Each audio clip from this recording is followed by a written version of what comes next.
Thanks for having me. My name is RYAN STORGAARD. I manage a team across Canada. So I'm based here in Vancouver as much as I possibly can be.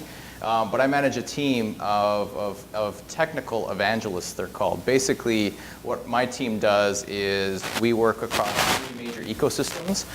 What's happening in phone ecosystem, cloud ecosystem, and the Windows and Internet Explorer ecosystem.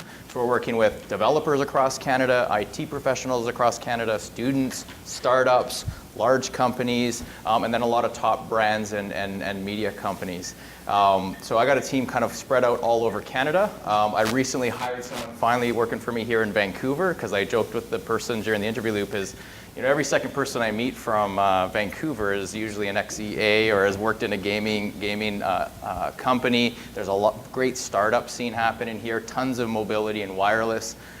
So yeah, I have a guy that I just hired from corporate. That's actually going to be here in Vancouver, named Thomas Lewis. So if you see him, he's a big HTML5 guy. So he's going to be putting on a lot of HTML5 events. But what I've been doing is, as much as I can, is trying to plug into what's happening here in Vancouver, because it's right in my backyard, and this was a great opportunity, so thanks for having me. What I'm going to do is I'm going to focus specifically around Windows Phone, actually Windows Phone 7.5, which is the latest release that we just rolled out about a month and a half ago. How many people are familiar with Windows Phone? How many people don't work for Microsoft and are familiar with Windows Phone? Excellent. So what I thought I'd do is, by all means, hit me up on Twitter. You can also, a guy who works for me, Paul LeBerge, so I put his Twitter ID up there. He's my actual Windows Phone lead, so he's the guy that's the technical heart and soul behind everything that my team is doing for Windows Phone. We just had him here last week, actually. We did a big event at the Vancouver Convention Center, and then we had about 40 developers here at Wavefront that we ran through a Windows Phone development workshop. So that's Paul LeBerge, and by all means, hit me up on LinkedIn as well if you want to carry on the conversation. All right. So before we kind of jump right in, I thought I'd kind of tee up a little bit of, I like this slide to try to describe what is, kind of the new Microsoft. People have a lot of different opinions of what Microsoft is doing or not doing. This is kind of the 100,000-foot view. Basically, where my team and I play are in the top three. Think of the Windows ecosystem, server, tools, and cloud. So that would be like Windows Azure as well. And then phone. Other big businesses for us, though, is Bing and Search. Our productivity business, gaming and entertainment, which is an interesting one. That's actually Don Matic from Vancouver is running our interactive entertainment business. So that's Xbox, but a lot of the content deals that you've probably been hearing about in the US. That's our gaming and entertainment business. Dynamics is a large enterprise-focused business for us. And one of the reasons I wanted to put this slide in is it's cool that we've closed our acquisition of Skype. And what's interesting is Skype is a standalone business at Microsoft. So as we bring them in, one of the concerns I heard from a lot of people is, oh, please don't shove them 15 layers down in some org and kind of constrain them. We're doing quite the opposite, which is Skype is actually a division of its own, of Microsoft, reporting directly to Steve Ballmer. So good things happening there. So we've been very, very busy across every single one of these. I'm going to talk about phone today, but by all means, if you guys have questions, I'll try to answer, and if I can't, I'll get you guys some answers if you have some specific questions on any of these. So let's start with Windows Phone. The way that I like to kind of orient people to Windows Phone is basically give you my perspective over the last year. And the reason, it's just kind of a funny story, is last year, about October 2010, I was asked to do a mobility panel over at CBC, actually.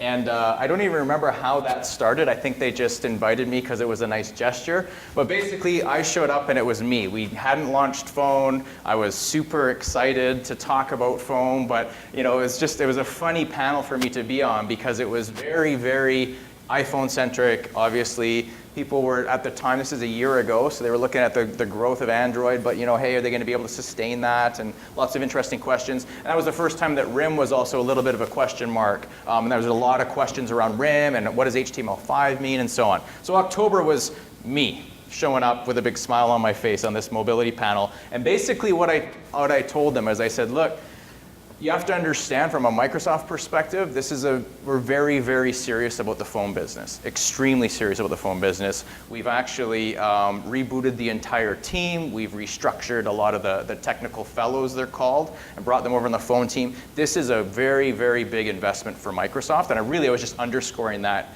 And the pitch that I was giving them is where you've seen us get very, very serious, like Xbox versus PlayStation, right? When you saw us, Windows NT versus Novell, those types of things, long-term bets, big strategic things. So my point was, super dynamic market, lots of stuff changing.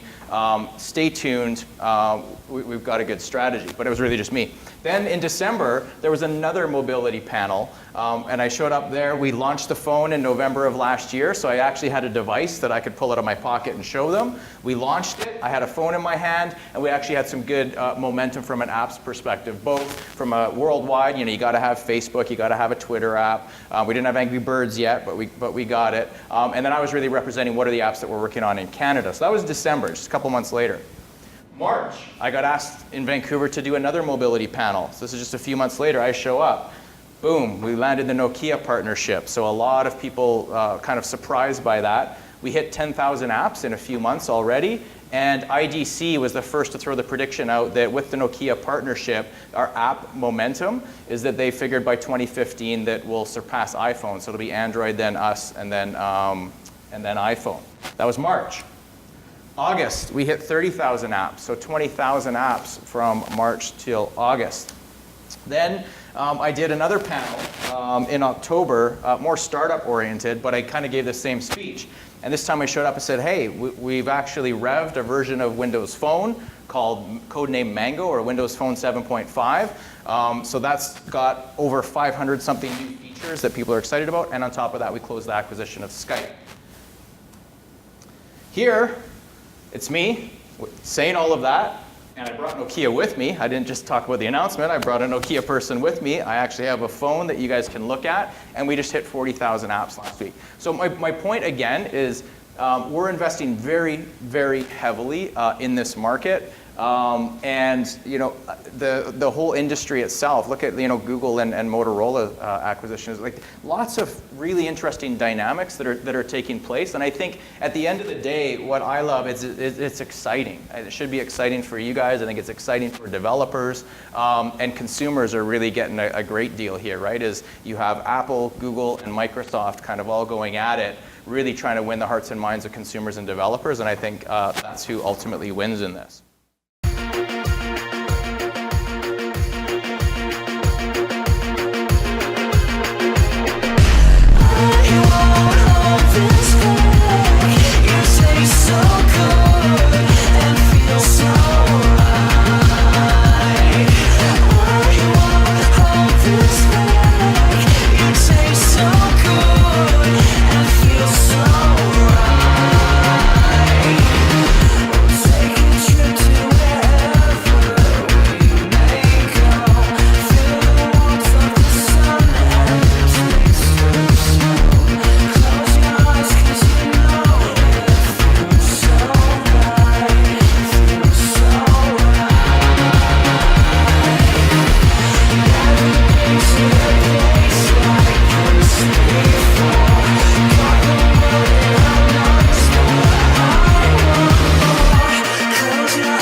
What I thought I'd show you there is I thought that was one of our best commercials that really kind of was more featured around some of the cool features and some of the differentiated features of the phone. Just thought I'd do that as kind of a quick overview, and then I'm going to drill into a couple different areas. I find time and time again, whether I'm talking to kind of a consumer audience or whether I'm talking to a developer audience, you kind of want to know what's differentiated about this. What is the opportunity? Like, what makes Windows Phone stand out? So that was kind of one of the best commercials I saw, that the teams actually showed some of the new features that we just released in the fall release called Mango. Kind of from a commercial perspective, and you're going to see the marketing rev up for that quite significantly. One comment I get quite a bit is we say, yeah, we see that, Ryan, in the US, and we see that in Europe. I hear you, absolutely. I don't control the phone marketing budget, but really if you take a step back and take a look, again, investing very, very heavily, there's some key markets that you just have to invest very, very deeply. US being one of them, Europe is another big one, but you're going to see the marketing air cover ratchet up quite heavily. I think this sums up how I like to articulate what's unique all up about Windows Phone. It's really about putting people first, and it's a differentiated experience throughout the entire phone. Now, when usually you hear differentiated experience, there can be good different and there can be bad different. So I think this is one of those cases where it's a good different, and there's a couple angles on that. One is, I gave one to my wife. My confidence in the platform was very, very high for me to give one to my wife and just let her go at it just to see if I will be doing tech support or not. But really, when you give a phone to someone and let them play with it and let them immerse themselves in the phone, it's very intuitive, stands out, and you kind of feel very, very connected to the phone. And that starts with the start screen. So one of the things that you'll see right off the bat is when you compare Windows Phone versus some other phones, it's one of those things where, hey, it's different. Is it different good or different bad?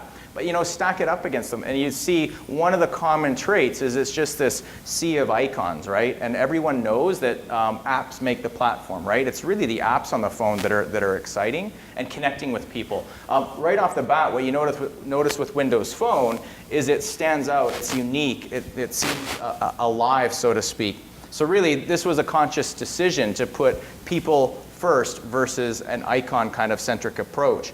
And what I mean by people feeling connected to the phone from a consumer perspective is, if you think of it, what you want to do really is someone's always, when they got a couple minutes, they crack the phone open, give me something to look at. I want to see what's happening with my friends. I want to see if I got an email or anything like that. So one of the things that you're seeing on the left-hand side is what we call live tiles. So each one of those tiles is active, and as a developer, you can actually develop your applications that light up a live tile. A really good example on my phone is Foursquare. Instead of just having the Foursquare icon, what it actually shows is the leaderboard on there. So I can right off the bat see if I'm ahead or behind. And it's a great way for the Foursquare developers to pull me back into their experience, right? We're doing similar things. I was talking to these guys about Internet Explorer earlier. With Internet Explorer, what we're doing with websites is, hey, if a user lands on your website running IE9, they can actually pin that website to their taskbar.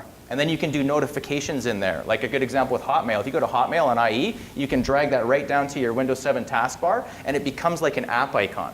But it's a live icon, meaning if I get new email, it lights up 1, 2, 3, 4. The reason we're doing that is, again, as a website, what do you want to do? You want to pull the user back into the website. So they've got a bunch of windows open, but you want some way to pull them back. Hey, you got new email. Hey, you just got poked on Facebook or something like that, right? So that kind of idea you're also seeing from a phone perspective. And again, as a consumer, it's great. It's exciting. When you look at your phone right off the bat, there's interesting things happening. And then as a developer, it's a great opportunity for you to pull them back into your content. So this kind of starts with smart design. Just to give you a quick summary on Windows Phone and kind of learning from the past. One of the things that we did dramatically different with phone from a hardware perspective was really take what I like to call the middle way with the hardware. Is if you take a look at what Apple was doing with the iPhone, beautiful, beautiful device. Hope you like it in black, hope you like it in white kind of thing, right? But really, really beautiful device. Then if you take a look on the Android side of things, very, very open, right? And a lot of the handset manufacturers grabbing these and then innovating on their own, but fragmenting a bit of the OS. Having been on the latter side of that with Windows Mobile 6.5 and earlier, what we really wanted to do was provide what we call a reference chassis, a reference spec. Meaning, If in the old world with Windows Mobile, one of the challenges that you'd have as a developer is you never knew, you couldn't rely on how powerful the phone was going to be that was in someone's hand. Does it have a weak processor, a little bit of memory, not very much storage, bad connectivity, and so on? So it was really hard for you to build a really rich, engaging app because you never really knew what the hardware was going to be like.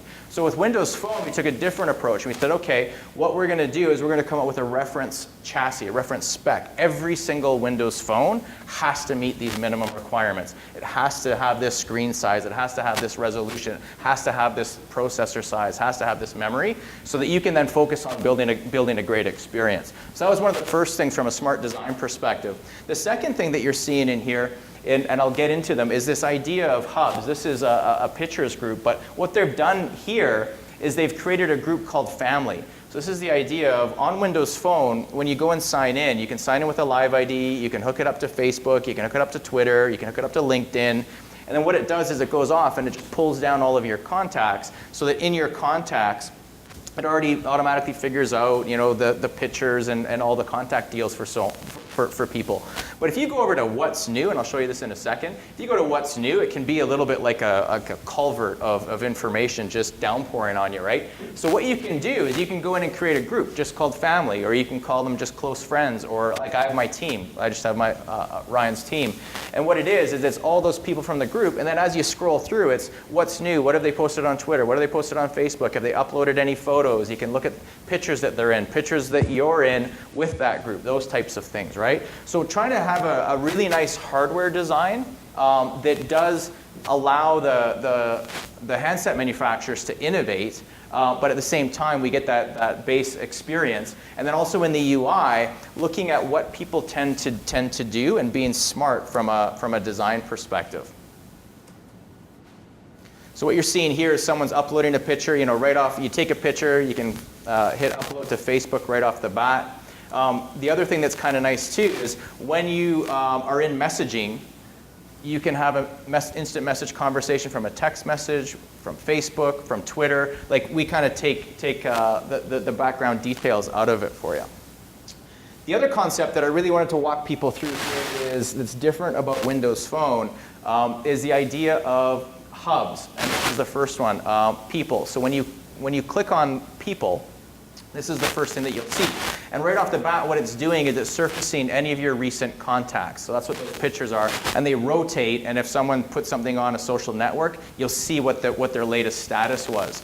And the other thing that's kind of cool that's happening here is, notice it's stretched right out. That's called a panoramic view. So what we really wanted to do from an apps and experience perspective is, when we looked at other platforms, people were very much seeing a whole bunch of icons. You click on an app, you go in an app, it's one screen, and you're scrolling around, and then you go back, and then you go in another app, and then you're back. With this experience, what we're really trying to do is, can we integrate a lot of the social networking experiences? And then on top of that, with panoramic view, people know that when they come into an app or they come into a hub like this, there's actually more real estate, so that it's quite wide. And then what they do is they come up to recent, and they scroll to all. And you can see all of your contacts there, and you scroll over to what's new. Then the next one is pictures, right? So this idea of a panoramic view for your apps and for your hub. So this is the People Hub.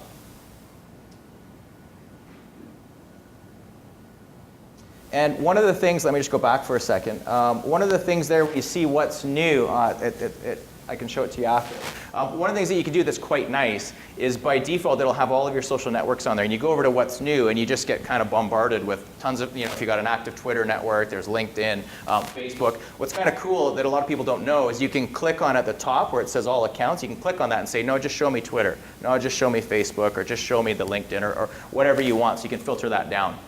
The next one is pictures. So when you flip open pictures, it's another hub. You got your camera roll, so pictures you just took, albums, you can sort by date, you can look for people in them. And then you can also tag favorites in there. And also when you click on what's new, this is going off, and it's going through all of your friends, and if you have access to their pictures, it's going off and finding, like, hey, Mark Boyer just posted a new picture there, and there's 3 comments on it. So right from within the photos experience, you can comment, you can like, all those types of things. The real reason that I threw this in, though, is not only from a consumer perspective, but see apps at the end there? And see in this one, in music and videos, there's also an apps thing at the very end. So now when someone comes into music and videos, you can go straight into your music, your video, your podcast, the marketplace, and so on. You can see what's new, but notice the apps at the end. I have a slide on this later, but I just wanted to point it out now. One of the things that we wanted to do, both again from a consumer perspective as well as a developer perspective, is we want to make surfacing apps very intuitive, very easy, both for the consumer and the developer. So what's happening here is this is just a demo example. Trey Research is an app that has is indicating that, hey, it has something to do with music and videos. A better example would be YouTube. I have the YouTube client or app installed on my phone. When I come in here, it shows up as an app. So what we're trying to do is, through different consumer experiences, if there's an app that's relevant, we'll surface that up so the user can click on it. The best example is if you go and you do a search on Bing and you type in something like Inception and hit search, what it will do is it'll give you the web results, but at the very top it actually surfaces the IMDb app. It knows Inception is a movie, it realizes that you have IMDb, so it pushes that up so that the person can go, oh, yeah, actually, you know what, I wanted to know something intimate about the details of that movie. So that's called app integration. And then here's the games one. You guys kind of get the idea. So every one of these hubs is the person comes in, has this panoramic view where you can see here, here's all your games. Xbox Live is plugged right into the phone. So like you guys were talking earlier from an EA perspective, I can see friend requests in here. I can check my leaderboard, all those types of things. And any friend requests and so on. Oops. One sec. Here's the marketplace. Funny enough, I was just talking about IMDb. So the marketplace is where you're going to find apps, you're going to find games, you'll also find music. So music is a big one in Canada because we never had music. The Zune Music Marketplace was never in Canada until about a month and a half ago. That one's great. It's $9.99 a month for basically all you can eat streaming music. So I've got it on my phone, I've got it on my Xbox, I've got it on my PC, and rather than buying an album each time, I can actually just pay $9.99 and then anything in there I can stream across all of my devices. Just came to Canada recently and kind of rounds out the experience really nicely. And this one's really important too. Office is on the phone. So for people that do take notes, OneNote is built right in, Excel's built right in, PowerPoint, and then notice on the right-hand side, we're also being smart about location. So this is new in the latest release. Notice we can connect directly up to Office 365, SkyDrive, so if you have documents stored in the cloud in SkyDrive, so every Windows Live user, so if you have a Hotmail account, for example, every Windows Live user has 25 gigabytes of free storage. You can access that right from your phone, store stuff on your team site, and so on. So really trying to do a good job of not only having the rich Office clients right on the device itself, but then also connecting back to SharePoint on your corporate infrastructure or off to the cloud as well to grab those documents. Okay. So that kind of just gives you a little bit of a taste, from a consumer perspective, what kind of is unique about Windows Phone. So right from the UI, we talked about some of the hardware reference chassis. We talked about live tiles and so on. I'm going to just do a couple slides from this. But if I have kind of 10 minutes to kind of just take people through, typically a developer type of crowd, hey, show me the opportunity around Windows Phone. These are the things that we usually speak to. So let me just quickly kind of walk you guys through this a little bit.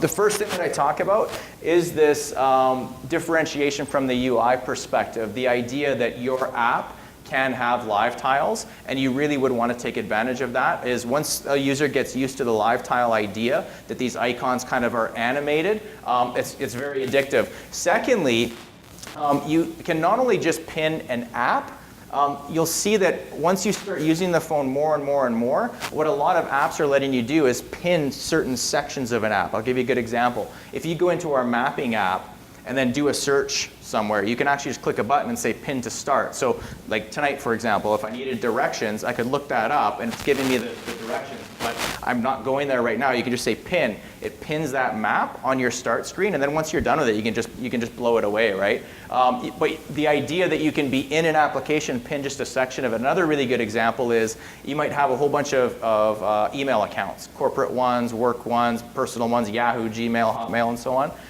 What you can do on the phone is you can actually aggregate all of those if you want, Or you can leave them separate, but what you can also do is go in and you could pin a specific folder. So instead of just getting your whole email client, you can pin a specific folder. So the idea that you can pin certain sections of content to the start screen is unique as well. App Connect is the idea that I was talking about earlier, where you can surface an application in context to what a user is doing. If someone's in a photo hub, you can surface the view, hey, your app actually can do some image editing and so on.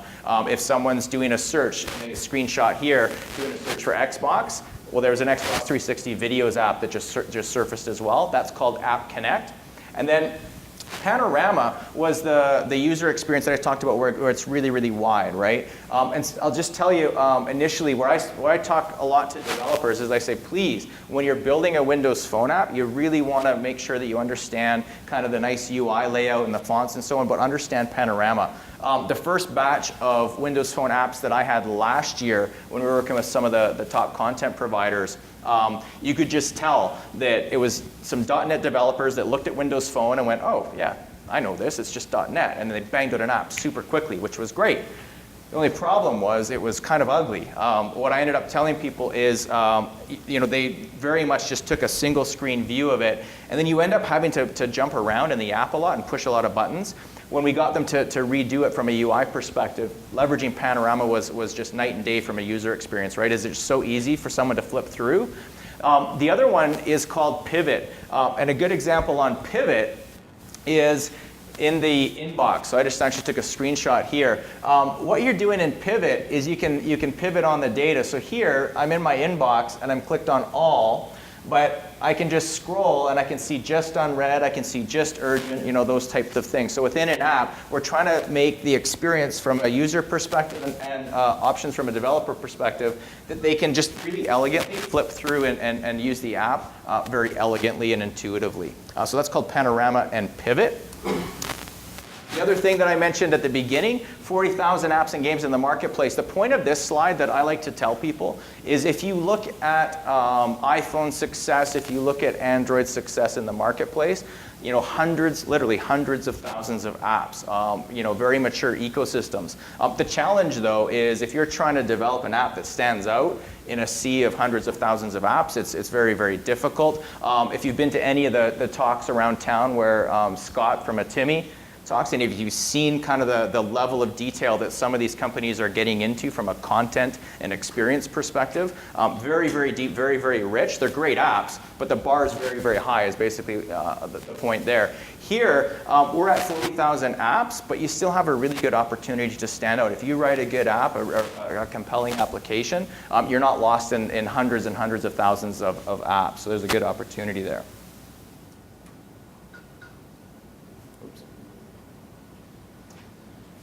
Speaking of which, I'll put my contact details up at the end.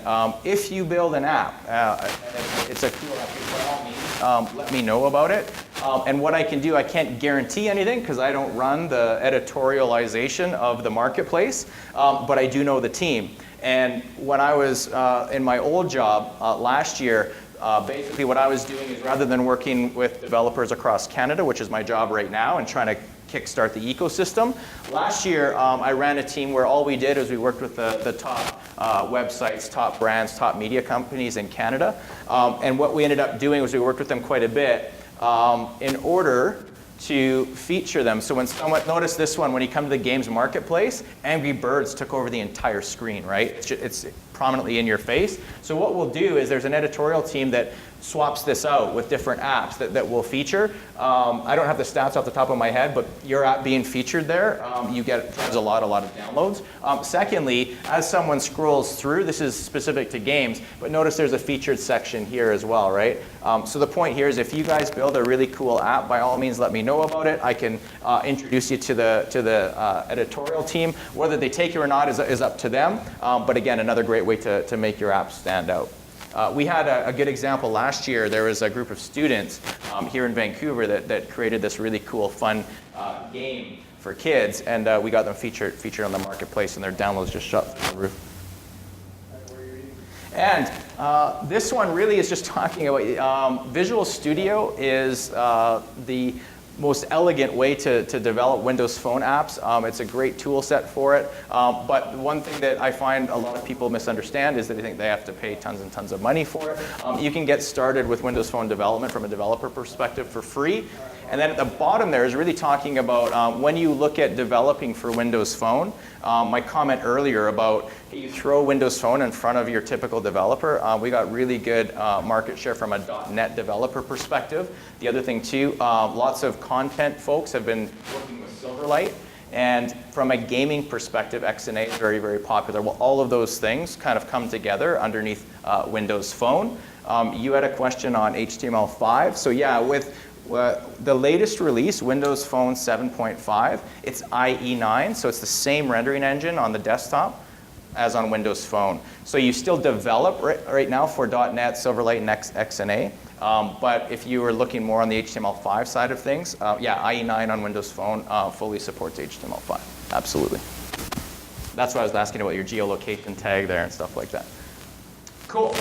So what I was going to do now is I usually always get questions where they're like, okay, Ryan, that looks cool. Looks like you got some good app momentum. Let's talk about devices. More specifically, is people are excited about the Nokia relationship, but I have a lot of questions on it. So what I'm going to do is, what about those cool Nokia devices? I'm going to bring Miles up here in a minute, and Miles can talk to you a little bit about, Miles is based here in Vancouver as well, or maybe at the airport like me. But I'll get Miles to talk about that. Really, what I wanted to leave you guys with, and then really drive a lot of Q&A. By all means, I'll hang out here as long as we need.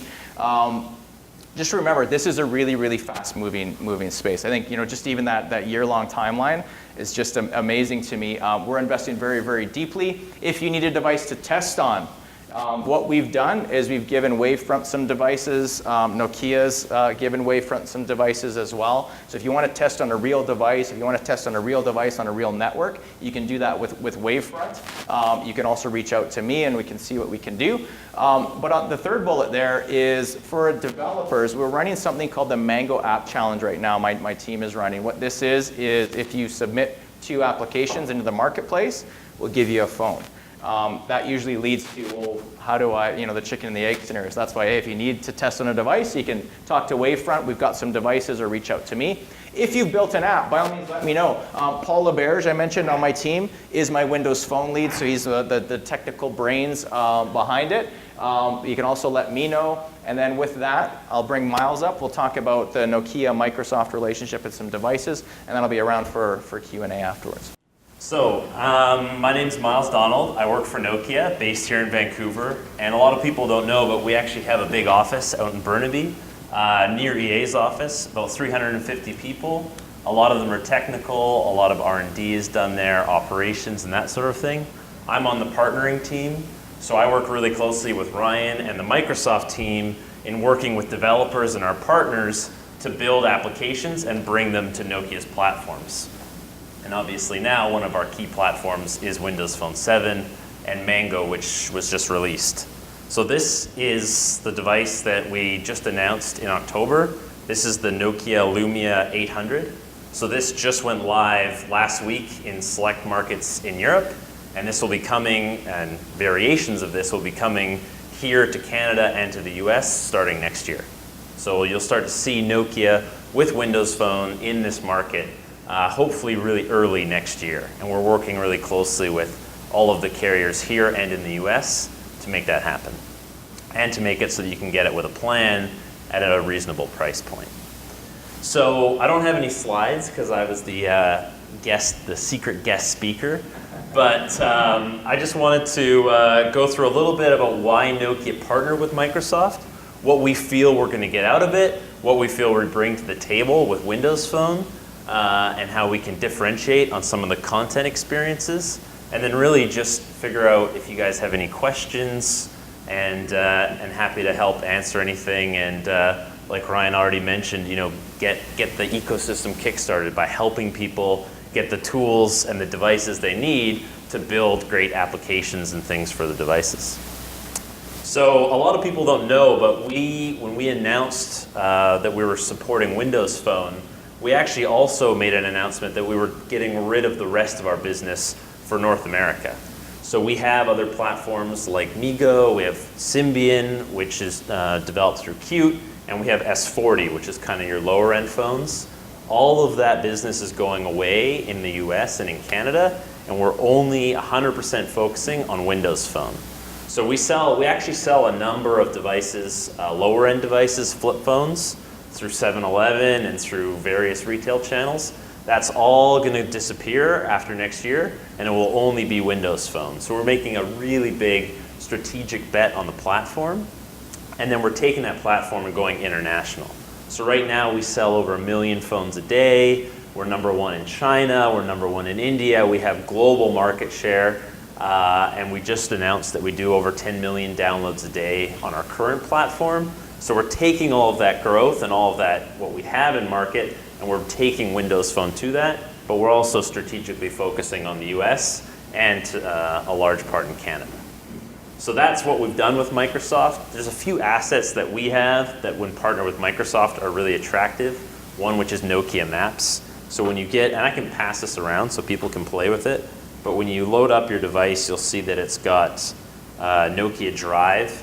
That's run off of our Navtex system. And when you combine Nokia Maps with what Bing does with search and local search, there's a lot of really cool opportunities there for application developers.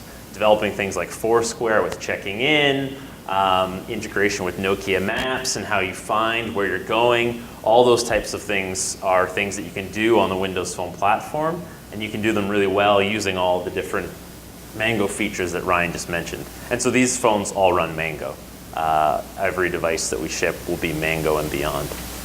So that's one of the things. The other thing is the hardware and the design. So it's something, Nokia's always been pretty well known for our hardware and our design of the devices. Analysts, and if you're familiar with Symbian, a lot of people weren't too happy with the software that was running our phones for the last couple of years. Our CEO said something about it being a burning platform at one point. So that's why we've made the investment in Windows Phone. So we hope that our superior hardware and design combined with the awesome platform that you just saw will really build a really unique experience that's you can't find in a mobile platform today. And what we're planning on doing with that is differentiating through content. So working with leading providers like ESPN, which we announced at Nokia World, to build a hub like you saw with the People Hub, but a sports hub. So whenever you want anything to do with sports, you go to that sports hub, and it's all powered by ESPN. So you get all your games, your scores, your live stats. There's some augmented reality pieces built into there if you're at a game or a stadium. All of that in one central location. So you don't need to go to 35 apps that ESPN has on iOS or Android. It's all one integrated experience on Windows Phone. And that's what we're building with partners and having multiple partners built into one hub. So if we have a travel hub, it would be all of the hotel carriers. You wouldn't have to have a Hilton app and a Starwood app. It's all built into one, and it's really about putting people first and putting the experience first, and then just allowing them to seamlessly get to what they want through the use of apps, rather than forcing them to download individual apps for different things. So that's kind of our high-level strategy, our goal with the partnership with Microsoft.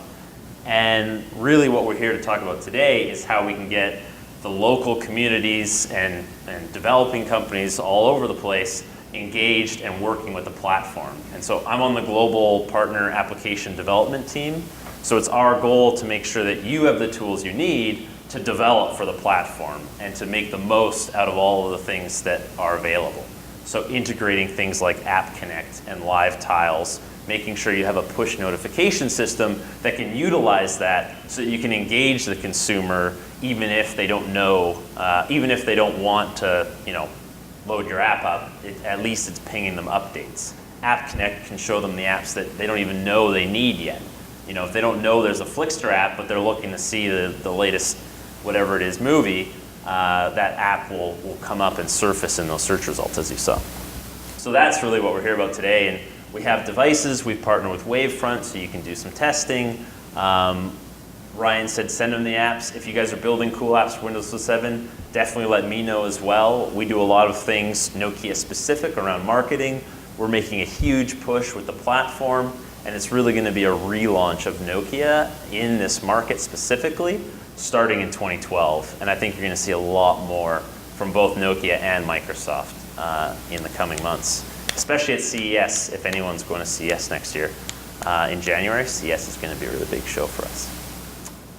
So with that, I think I'll end it, but happy to take any questions, and I'll be around as well. So if you have anything, any questions, and I can pass this around too, as long as nobody promises to steal it.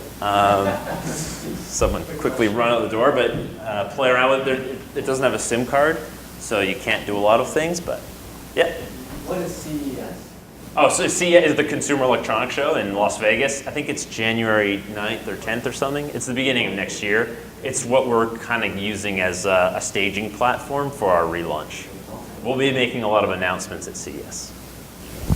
I'll just repeat the question for the mic, right? So it was if you have an Android app, you have an iPhone app, and then you're looking at a Windows Phone app, how do you actually migrate that thing over? What we've actually got, that's a great question, almost a plant type of a question. What we've actually got is we've got two toolkits. So we've got one for Android, we've got one for iPhone. That's think of it as an API porting toolkit, trying to make that easy so that we do as much of the heavy lifting as possible. The only thing that I would caution you on is, like I said earlier, is it's one thing to kind of bring the code across, but the user experience, you definitely want to design for Windows Phone. But if you can use those toolkits, by all means, reach out to me and I can send you a link. But you can also just do a Bing search for it as well. Google it with Bing. Is that your view on games? Because games are typically, you bucket once when you have things. Yeah. Yeah, I don't know how much mileage you get out of it from a game perspective. Most of what I've seen people using the toolkits for was more your basic application. I think gaming would be a bit specific. But by all means, if you've got a scenario, reach out to me. And I'd love to hook you up with the team that can actually speak to it in more detail. But yeah, cool. Yeah. Can you guys share any activation numbers for Windows Phone 7 or Mango? No, I can't. You? Sorry. No, we don't. I was going to say I don't think so. Forecasts and numbers and that sort of thing. Yeah. We can say generally, and this isn't with Windows Phone, but for our other platforms, we have about 175 million Qt devices, so that's our new Symbian platform. And we have about 600 million S40 devices, so that's sort of lower end. Those are global numbers. And we sell just over 1 million devices a day, but we can't give specific numbers for you. Sure, yeah, it's just I'm trying to convince developers to build apps for your platform. So obviously, Yeah. my boss wants to know, how many eyeballs are on these apps. So Yeah, I hear if you. you guys can release numbers like that in the future, that'd be I hear you. I absolutely do. Sorry, the question was about activations and specific numbers. One thing that I would say as well, though, and this might not apply in your situation, if you're doing something very Canadian specific, then yeah, that tends to come up a lot more. But the other thing too, from a developer's perspective, if you're writing an app, you also got to take into account that you don't really want Canadian specific data. You want to see kind of worldwide, like what's the opportunity look like? Because if you're writing an app, you really want it to hit in the U.S. You kind of want to hit in the UK. I know you guys are more than you're in the UK as well, right? And the U.S. Yeah. So that might help a bit, but no, I don't have any specific activations. Yeah, so the question was about the S40 platform and how that fits with Windows Phone. So the plan is really to have Nokia, I think you'll see we'll have two platforms. We'll have a lower end platform, which will be some combination of Series 40 and what we have with Symbian, and Qt addresses that. And then we'll have Windows Phone, which is the smartphone, the higher end segment platform. And so there's no plans to, we'll still support Symbian, especially internationally, going forward, and we still sell millions of S40 devices, and that's a really big platform for us, especially in India and China and emerging markets. We just announced the S40 web apps, which is a program through our proxy browser, which is sort of a hybrid between a native app and a web app that uses compression techniques to make it a lot more affordable for people that are on data plans, but get some advantages of having a native app. But really they are separate platforms, and they'll continue to be separate platforms. So the question was about platform fragmentation, and do you have to develop once or many times? So when Ryan was talking about the chassis system before, we follow that chassis system as well.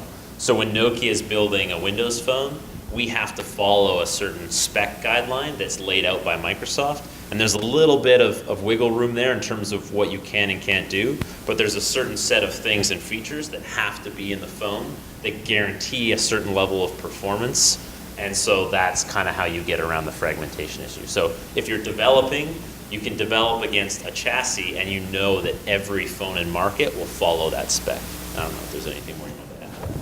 The only other thing I was going to say too that the earlier question reminded me of when you were talking about Android as well is PhoneGap supports Windows Phone 7. So that's another scenario that tended to come up with a lot of customers that I was talking to where they're looking at HTML5, excited about it, also waiting for it to kind of mature a little bit.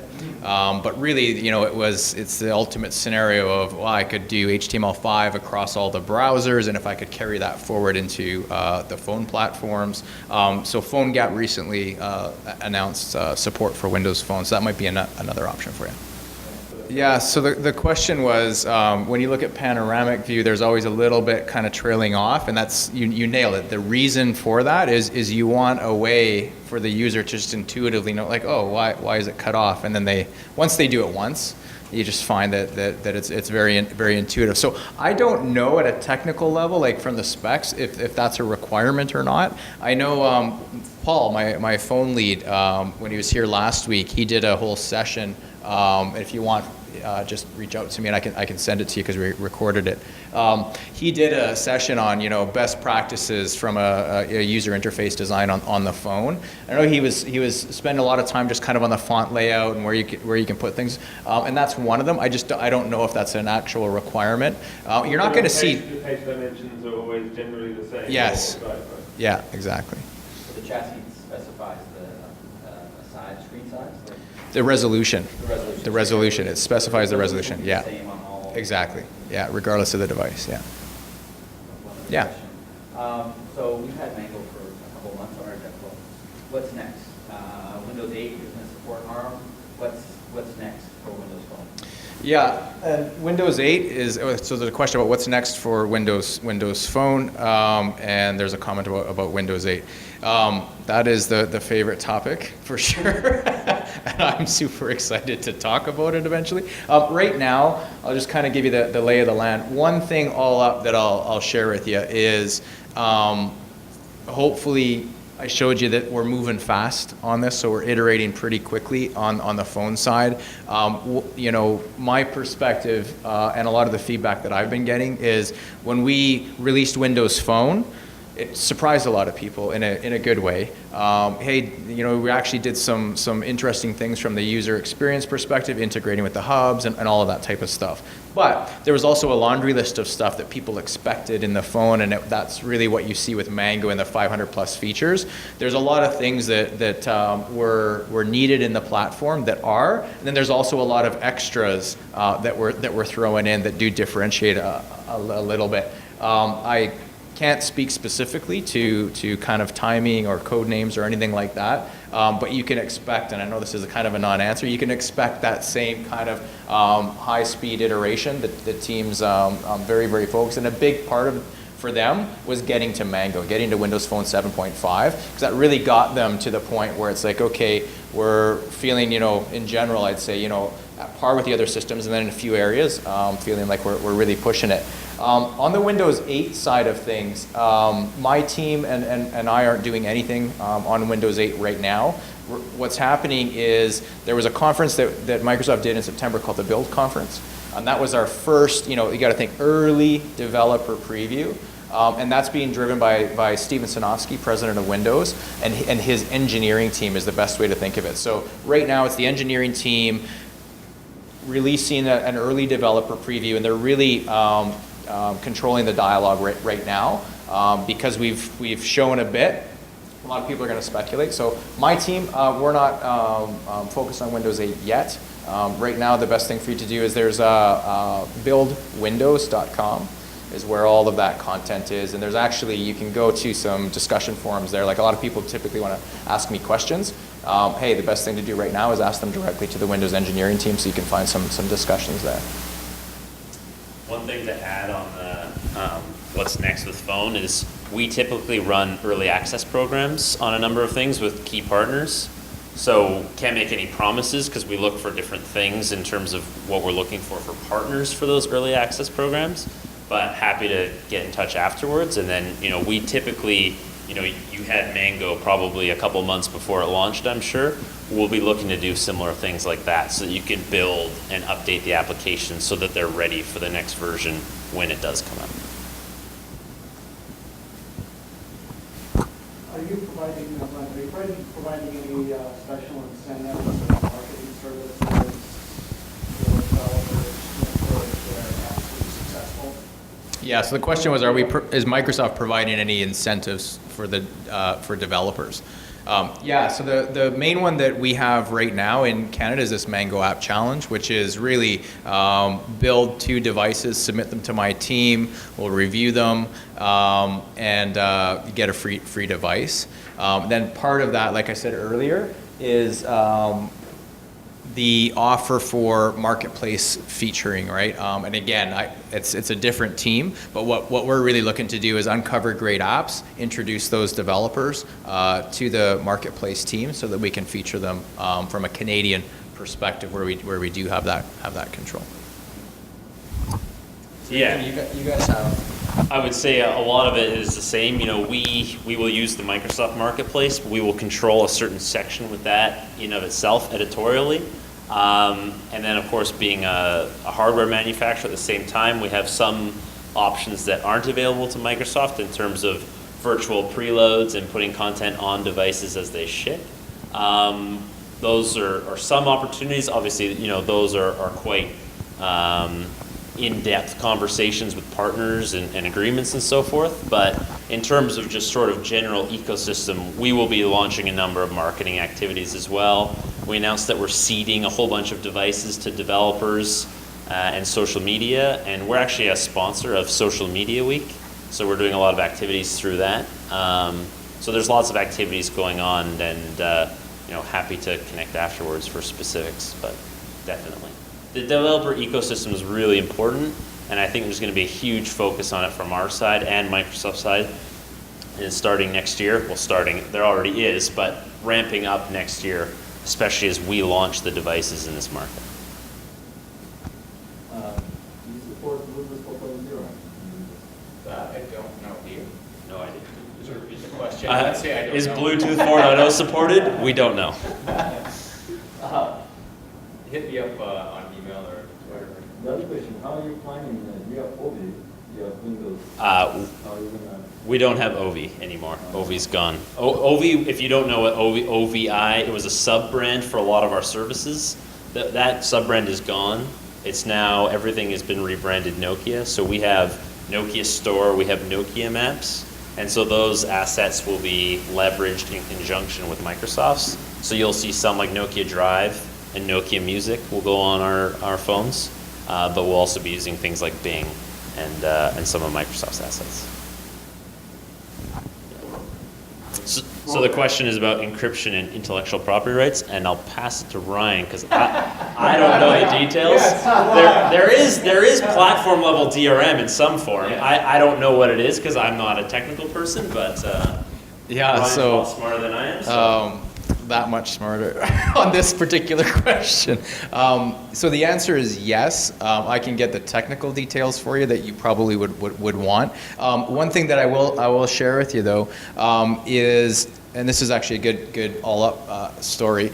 In Windows Phone 7, one of the most painful things that I personally experienced was in the previous Windows Mobile days is we had not DRM, but it's called IRM, Information Rights Management. So that's an encrypted email within the company, and a lot of times it's not even encrypted. It's like you're sending something that you don't want anyone who's not a Microsoft full-time employee, or don't forward, don't reply all, like that kind of stuff. We had IRM for a long time on the mobile side. When Windows Phone 7 came along, we didn't support it. One of the releases in Windows Phone 7.5 is that we support IRM, so encrypted email. So that's one aspect. The other part that I deal with still is you'll notice that I did, there's really two modes that I have. I can show you guys kind of the experience through PowerPoint, or typically what you'll have is a video camera and I have to demo it kind of on the screen, and the reason for that is we do not allow video out. And the reason we don't allow video out is for rights protection for content. So it's really hardcore. I don't know the technical details behind it, but yeah, one of the things that I would love, and I keep bugging the team, I'm like, kills me, man. Like, give me video out so I can. No, you're not going to have video out, specifically for that reason. Well, it's more than just that. I mean, we want to make sure that what is there for release control, to make sure that it's being shipped for a specific date, and protecting the customer information is encrypted. Is it sandbox completely? Is it completely isolated from other titles? Yeah. And then also, you know, is it easy to use tools to reverse engineer the IP as well? Right. Or for electronic arts, that's what I'm asking. Gotcha. Okay. Yeah. So at that level, hit me up and I can introduce you to the guys that are much And more your games technically are on savvy. the platform, so I assume there must be something, at least some sort of satisfactory level that, but, I'm not allowed to say. okay, It's probably not as good as you might think. there you go. Because we have the kind of hardware and the platform. Like, obviously on the PC, it's so easy to use tools to break into that. If you can survive a week, which is great. But on the mobile platform, we like to last longer than that. It's more fun. Yeah, absolutely. So just for the camera, the question was around really technical details on kind of rights protection on the phone. So yeah, by all means, reach out to me and I can share those. Actually, what I'll do is those type of questions are great because I'll hook up with Paul and I can get him to do a blog post or something like that, or get someone on the phone team to do it. Unless you know it. No, actually, I mean, I know some parts of it for the areas that I work on. Right. I work on with this one thing. It's work on the demo specifically, and I do work on text. Okay. International text. Yeah. A lot more business there as well. But, yeah, I don't know the. Yeah, it's a great question, especially for this crowd in Vancouver. So I will absolutely owe you something back for sure. Others? Yeah. Which markets are actually available now? Because I understand that it may take a year until devices are available in Canada. No, devices are available right now in Canada. Not this one. Oh, the Nokia? So you're talking specifically for Nokia? Because I can answer that. So yeah, so the question was what markets will the Nokia Windows phones be in? So right now we just launched the first device. That device launched in the UK, France, and Germany last week. And so there's a rollout plan of a number of different markets for this year and then next year. Canada is on the list for first or second quarter of next year. So you will have to wait a few more months, unfortunately. And it might not be that specific device because we have a number of variants that we'll be launching. But there will be a Nokia with Windows Phone device in Canada first half of 2012. In general, I don't see any of the carriers advertising Windows phones. So in general, that, I mean, I know there are ones with HTC and Samsung and LG. What proportion they are of their ad spending budget is a good question. And I mean, I've seen some, and I've seen more lately than not, but I don't know if you have any. Sure. Yeah, so the question was, you don't see a lot of advertising from the carriers for Windows Phone in Canada. And yeah, what I mentioned earlier that you will see is that will continue to ramp up at the highest level. I think the best way to think of it, like I said earlier, is there's some very big, very key markets that we need to get some traction in.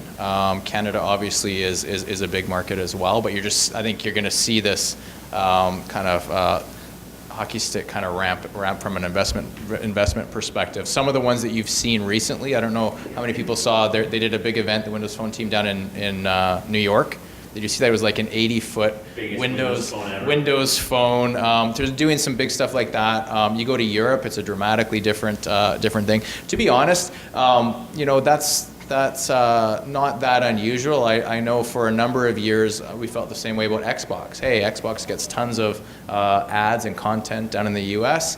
got to Canada, we didn't even have Zune Pass from a music perspective. Now we've got it. So we kind of need to get some of the traction in the bigger markets. It's something that's top of mind for me as well. I have nothing to do with the marketing or the device side. So all I can do is make sure that we get lots of apps. That's kind of where I'm focused. But yeah, you'll see that ramp up. And I think the Nokia part will more help. from Nokia Yeah. when we launch here as well. We're not here yet. Yeah. So the question was, what markets are we respectively focusing on? And actually, it's a good point that you bring up, because everything that we were just talking about was more on the device side, right? Like, hey, I'm not seeing from the question I usually get is, I'm not seeing from the carriers, them going out of their way to promote Windows Phone at a device. And then you are seeing from us anyway, Microsoft Canada is hopefully you've seen some of the ads, and we'll see that increase. Nokia coming to the table now. They have a big investment strategy as well. But that was more on the device and the availability side of things. Your question was more around apps, right? In the markets. I guess. Well, I mean, app use is driven by how readily available the devices are. Mm-hmm. So I guess it was kind of hand. Yeah, I don't think I would have, from my perspective anyway, a different take. I mean, like I said earlier, a big part that I end up talking to from a Canadian perspective is the majority of the apps that people are developing aren't actually uniquely Canadian. The market really is the global market. There are a few that are uniquely Canadian. They tend to be a lot of hockey apps with Canadian hockey teams and stuff like that. But Snow reports. Yeah, exactly. Snow reports. Do you have a different take? No, I could just, from Nokia's side, I think North America is of special importance because we really haven't been strong, and we've realized that we need to be in order to be a global success. And I think it's something that Nokia kind of took a little for granted in the past. We've always been really strong in Europe. We've always been very, very strong in India and China. North America, it's been less and less. So we have a key focus on this market now moving forward. But we're still, I think key markets for us, India, China, Brazil, Russia, and then of course, the big five in Europe with UK, France, Italy, Germany, Spain. So I think those are key, but really it's really a global play. And I mean, we're operating in almost every country worldwide. So it really is, something that we plan to take as many countries as possible. When will the Nokia phone be available in China, the smartphone? That's a good question. I don't know when we're bringing. I know there's plans to bring Windows Phone to the China market. I don't know if it'll be this year or if it will be next year. But I think that we plan on being in our priority markets, and obviously China is one, before the end of the first half of next year. So it's a roundabout way of saying first half of 12. Tell those clients it's amazing. Yeah, no, I totally hear you, and it's definitely client driven. So wherever possible, we work with those clients to make sure that they're aware of the platform and of the opportunities, so that when they go to somebody and say we need an app, they know to ask for a Windows Phone app. We don't have to get the developers to tell them, but we'll try to provide with people with all the tools they need, whether it's the developer or the client that needs the information. So I don't know if that answers your question, but yeah. And I think, it definitely is, as we ramp up and grow in volume, it just becomes a question of, when, not if. So I think that'll change more and more, but I don't know. Yeah, I think I totally get the context. Where we've found some good scenarios from a local small shop development perspective is also we found quite often when you have the phone conversation, like, hey, what is your app strategy for the phone? If you take a step back, quite often we found most of these developers were also doing the web strategy as well. That's typically where HTML5 would pop up, and everyone's kind of trying to figure out the timing around that. A big part on our side from the Microsoft perspective was getting IE9 out for desktop, and then with Mango or Windows Phone 7.5 having that exact same rendering engine on the phone. So between, if you wanted to go the HTML5 route, which is kind of what I found a lot of the smaller shops were kind of looking for. Great, we've got that on the PC, we've got that on the phone for you as well. If you do want to get it in the marketplace though, like I said earlier, PhoneGap was another interesting scenario. So if you're already doing HTML5, and then you do want to get in a marketplace, you know, iPhone, Android, and ours, PhoneGap is another option. The other one that worked out quite well was when we spent some time working with a customer just kind of at the high level UI perspective of like, what are you trying to accomplish, and what are you doing on the web, and then what are you doing on the phone? And ideally, like from our platform perspective, you saw earlier, it's .NET, it's Silverlight. So there's a lot of customers that we had that were building a web experience where once they took a step back for a second and then kind of understood, oh, you know what, if we did this on the web, we could actually leverage a good chunk of it. You know, not the UI will be different, but the underlying code they could actually do on the phone as well, if that helps. It's all about XAML, right? Did you like that? Did I do it right? Yeah. Sorry, this might be too technical, but do you guys do hardware acceleration in IE9 on Windows Phone? Yeah, that's an awesome question. So the question was, do we do hardware acceleration on IE9 on Windows Phone 7.5? And the answer is yes. I don't know if you noticed it in that, I forgot to point it out, in that commercial that I showed you guys. One of them where it pops up and it says, you know, IE9 and the fast web kind of thing. One of them that it did, and that's really what it was trying to show, was hardware acceleration.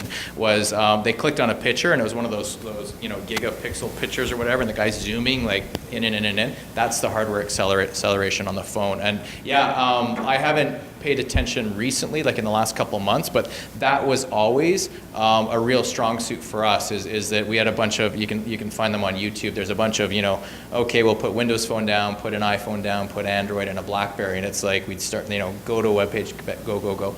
It's super fast, and the reason it's super fast is the hardware acceleration. Yeah. Do we have a simulator? So if I take it right down to Windows Phone, yes, absolutely have a simulator.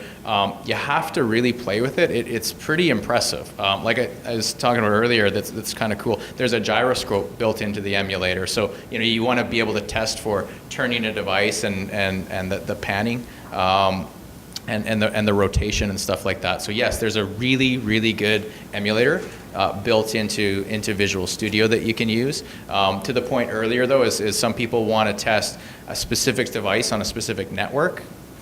We have devices here at Wavefront. But yeah, so on phone we definitely have an emulator. The other part of your question though was, what about from a pure Windows perspective?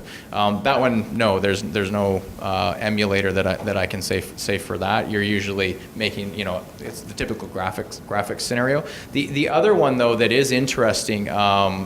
One of the guys that I just hired, who's based here in Vancouver now, Thomas Lewis, I just hired him from corporate, and what he was doing was leading a lot of our work around HTML5 with Internet Explorer and Windows 8.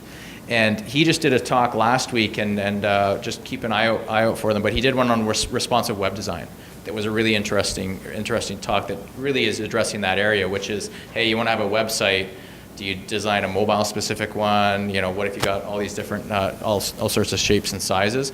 The responsive web design kind of approach to that is specifically around that, right? Where you're kind of, as someone's coming into your site, you're testing the capabilities, not so much is it a mobile phone or is it Chrome or is it Safari? You're more going, can it do this, can it do that, can it do this, kind of thing. So on the website, I think we're making good strides as an industry, I'll even say, and I think Microsoft has a good story to tell there. Phone emulator, absolutely. Windows, stay tuned. And I might be the only one who doesn't know this. What is Wavefront?